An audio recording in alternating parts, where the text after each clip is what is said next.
Assalamualaikum warahmatullahi wabarakatuh.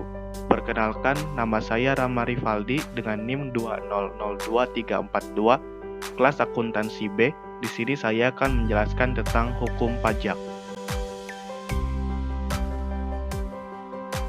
Hukum pajak merupakan satu produk hukum dan menjadi bagian dari ilmu hukum yang mengatur hak dan kewajiban perpajakan baik dari sisi pemerintah maupun wajib pajak yang harus dipatuhi dan dijalankan. Dengan demikian, hukum pajak tidak terlepas dari sanksi hukum sebagai konsekuensi agar pemerintah atau fiskus maupun wajib pajak menaati peraturan pajak tersebut. Konsekuensi yang dimaksud yaitu sanksi hukum berupa sanksi administrasi dan sanksi pidana. Kedudukan hukum pajak adalah bagian dari hukum publik. Hukum pajak di Indonesia menganut paham imperatif, artinya pelaksanaan pemungutan pajak tidak dapat ditunda. Kedudukan hukum pajak berhubungan dengan hukum perdata.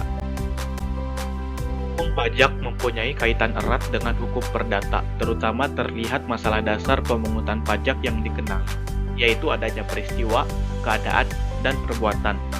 Contoh konkret yang dapat terlihat yaitu penggunaan istilah tempat tinggal atau domisili yang keduanya mengatur masalah ini.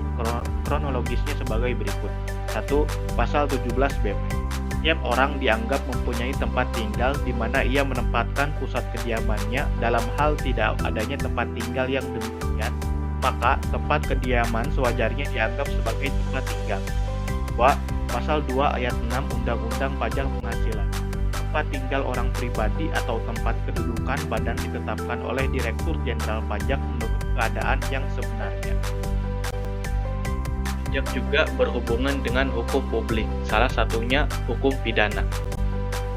Kaitan hukum pajak dengan hukum pidana tertuang dalam pasal 43 Undang-Undang Nomor 28 Tahun 2007 tentang ketentuan umum dan tata cara perpajakan. Pasal 24 sampai pasal 27 Undang-Undang Pajak Bumi dan Bangunan dan pasal 44 Undang-Undang Bea Materai.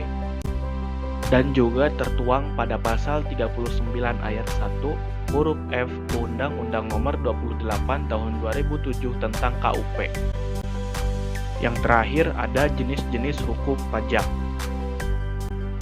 Pertama, hukum pajak material, yaitu hukum yang memuat norma-norma yang menerangkan keadaan, perbuatan, peristiwa hukum yang dikenai pajak atau objek pajak, pihak yang dikenai pajak atau subjek pajak, berapa besar pajak yang dikenakan, segala sesuatu tentang timbul dan hapusnya hutang pajak, dan hubungan hukum antara pemerintah dan wajib pajak. Contoh hukum pajak material yaitu PPh, PPN, dan PPNBM. Kedua, yaitu hukum pajak formil, merupakan hukum yang memuat prosedur untuk mewujudkan hukum pajak material menjadi suatu kenyataan. Hukum pajak formil memuat tata cara atau prosedur penetapan jumlah utang pajak, hak fiskus untuk mengadakan monitoring dan evaluasi. Contoh hukum pajak formil adalah ketentuan dan tata cara perpajakan. Sekian penjelasan dari saya, kurang lebihnya mohon maaf. Billahi taufik wal hidayah. Wassalamualaikum warahmatullahi wabarakatuh.